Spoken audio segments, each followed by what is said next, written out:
Hello बच्चों,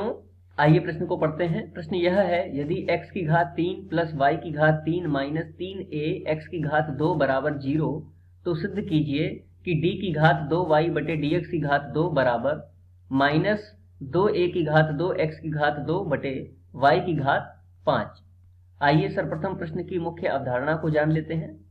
मुख्य अवधारणा, दिए गए प्रश्न में हमें एक समीकरण दी हुई है जिसके लिए हमें सिद्ध करना है d की घात 2y बटे dx की घात 2 बराबर माइनस, तो यहाँ पर हम देख पा रहे हैं कि देखिए d की घात 2y है, अर्थात दी गई समीकरण का हमें x के सापेक्ष 2 बार अवकलन करना है।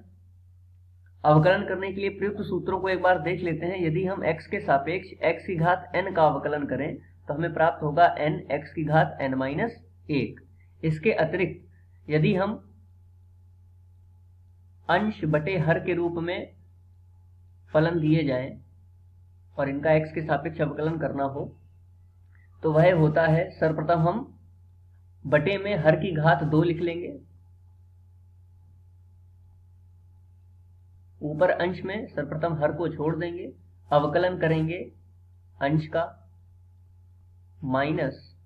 इस बार अंश को छोड़ देंगे और x के सापेक्ष अवकलन करेंगे हर का। तो आइए इस मुख्य अवधारणा के आधार पर प्रश्न को हल करते हैं।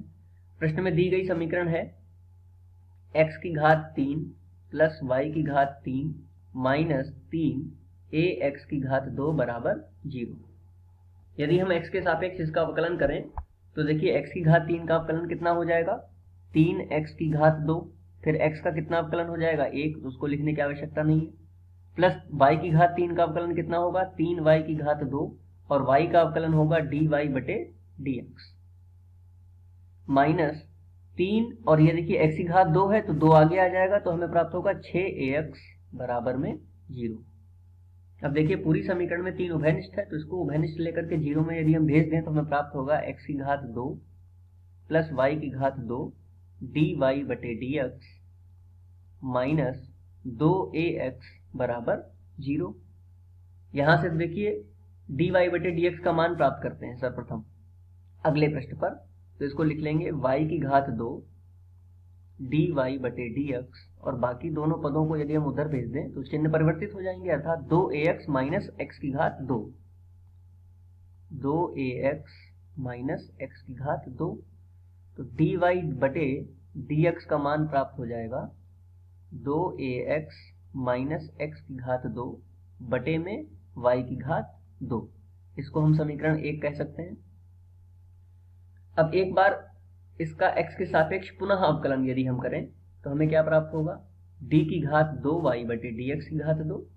d की घात 2y बटे dx की घात 2 बराबर,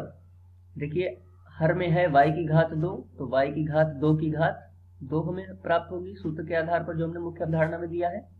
y की घात 2 की घात 2। सर्वप्रथम y की घात 2 को ऐसे ही छोड़ देंगे और अवकलन करेंगे अंश का, तो अंश का अवकलन कितना आ जाएगा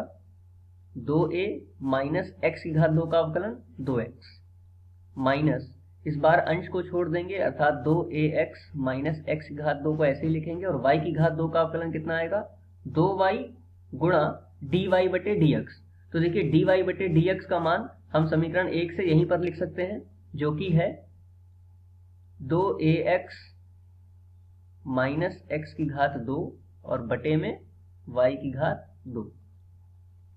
तो देखिए y की घात 2 है बटे में और यहाँ पर है गुणा में, तो ये कट जाएगा, तो हमें देखिए क्या प्राप्त हो रहा है। अब देखिए यहाँ पर बटे में y प्राप्त हो रहा है, तो यहीं पर हम इसका लासा ले लें यदि,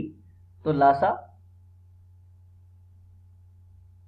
प्राप्त होगा y और y की गुणा हो जाएगी इसमें, तो क्या प्राप्त हो रहा है y की घात 3 2a माइनस 2x, फिर माइनस देखिए 2ax माइनस x की घात 2 गुणा 2ax माइनस x की घात 2, तो इन दोनों की यदि गुणा करें तो आ जाएगा 2ax माइनस x की घात 2 की संपूर्ण घात 2, और गुणा में कितना बच रहा है यहाँ पर 2,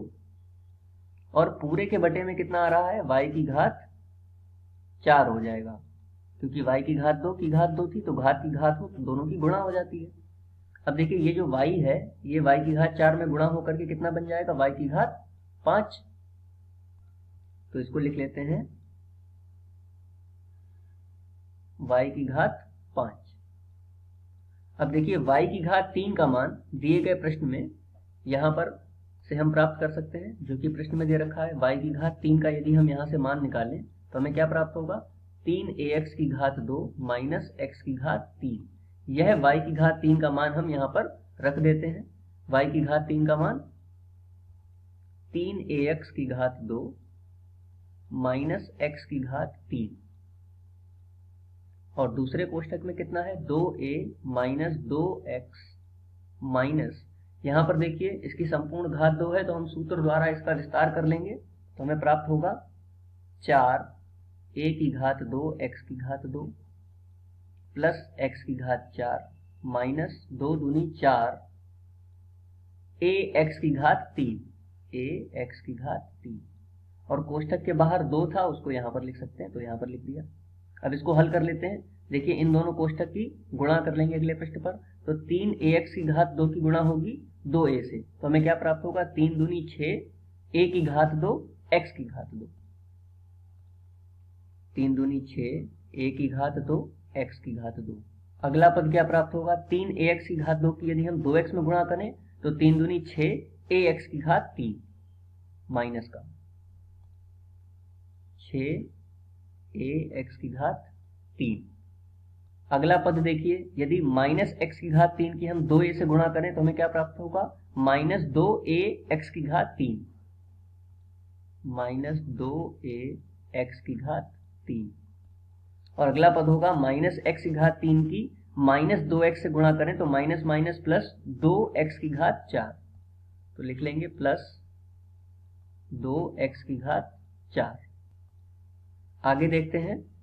आगे देखिए माइनस 2 और कोष्ठक के अंदर ये संख्या लिखी हुई है, पद लिखे हुए हैं, तो माइनस 2 के अंदर गुणा करके हम इस कोष्ठक को खोल लेंगे। हमें क्या प्राप्त होगा, माइनस 2 गुणा 4 तो माइनस 8 हो जाएगा, माइनस 8 a की घात 2 x की घात 2, माइनस 8 a की घात 2 x की घात 2। अगला पद देखिए, माइनस 2 की x की घात 4 में गुणा होगी तो माइनस 2 x की घात 4, माइनस 2 x की घात 4, और अंतिम पद है माइनस माइनस प्लस 4 दूनी 8 ax की घात 3, तो प्लस 8 ax की घात 3, और संपूर्ण के बटे में क्या है, y की घात 5, और यहाँ बराबर में चल रहा है d की घात 2 y बटे dx की घात 2। आइए इसको हल कर लेते हैं। तो d की घात 2 y बटे dx की घात 2, सर्वप्रथम देखिए प्लस 2x की घात 4 माइनस 2x की घात 4 कट जाएगा।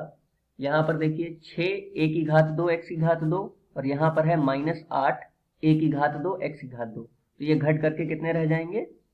ये घट करके रह जाएंगे माइनस 2 a की घात 2 x की घात 2। अगला देखिए यहाँ पर है माइनस 6ax की घात 3, यहाँ पर है माइनस 2ax की घात 3, तो ये दोनों जोड़ करके कितने हो गए, माइनस 8ax की घात 3, और यहाँ पर है प्लस 8, तो ये प्लस के 8 इन दोनों के जुड़ने के बाद ये भी कट जाएंगे, तो हमें अंततः ये सब पद कट करके सिर्फ मिलेगा माइनस 2ax a की घात 2 x की घात 2 बटे में y की घात 5। अब देखिए दिए गए प्रश्न में यही हमें सिद्ध करना था, तो मुख्य अवधारणा के आधार पर हमने ये सिद्ध कर लिया है। आशा करते हैं आपको समझ में आया होगा। धन्यवाद।